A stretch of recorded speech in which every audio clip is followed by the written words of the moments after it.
Hey guys, here with Dory and our herd of deer. Yes, good boy. Who are quite interesting for her today. And right now you'll see I'm not asking anything. Yes, nice work.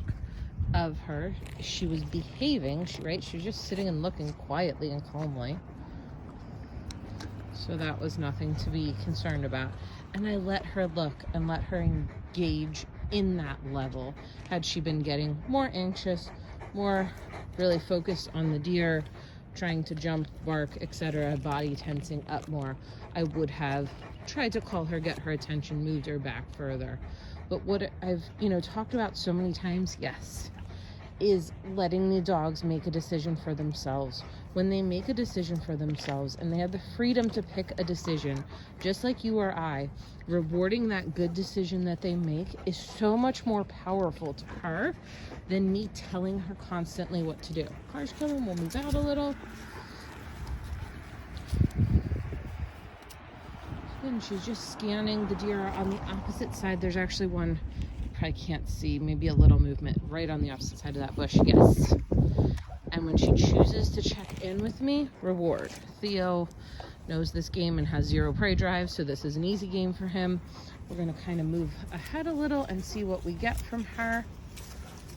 But I'm looking for her to say, hey mom, I can make these good decisions. We've been working hard. Look how close our dear friend is. And he's gonna start moving, it looks like. We're just gonna wait her out. She's not ready to pull forward. There's slack on the leash. Yes. Look at that. Focus. And I'm making sure I'm using my marker ward and telling her she does a good job when she does, so that she knows that I'm approving of what she's doing. But otherwise, it's all on her right now. And I can't throw her into this without a lot of work. You guys have seen a lot of the videos and whatnot.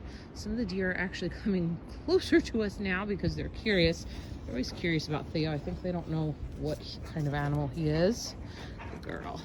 If she can work a little bit and give me some focus around them, that's great. We're gonna try moving forward a little. Where they're at. Got some bounding in the background. Yes. Now we're all on the move. Yes. And just work with her. It's so low pressure. It's just working within what the dog's giving you. Yes. And consistency. Rewarding when they look at you every time in these moments. Theo's older. He's 7, and again, he has minimal to 0 prey drive. So he doesn't need as much work. But a dog like a shepherd, right? What is she bred to do? She's bred to herd animals that are moving. This is a hard task for her because, oh, I didn't even know there were ones on the other side that just huffed at us. Good girl. But she's bred to herd animals that are moving and running away from her. This is innately much harder than a dog who is not bred to herd things to do. And so when people, say that, oh, they're struggling with their shepherd with these kinds of things, remember what your dog was bred for. And you're working against some of those things sometimes. This is not natural for her to ignore these things. She wants to go herd them into a pile and bring them back to me.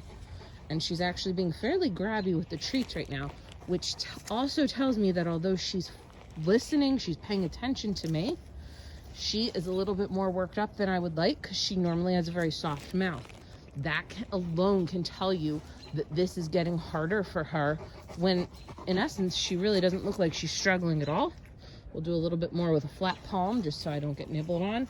But remember what your guys' dogs are bred for when you're trying to work through some of these things, because it will really help you out. Good girl. Good job.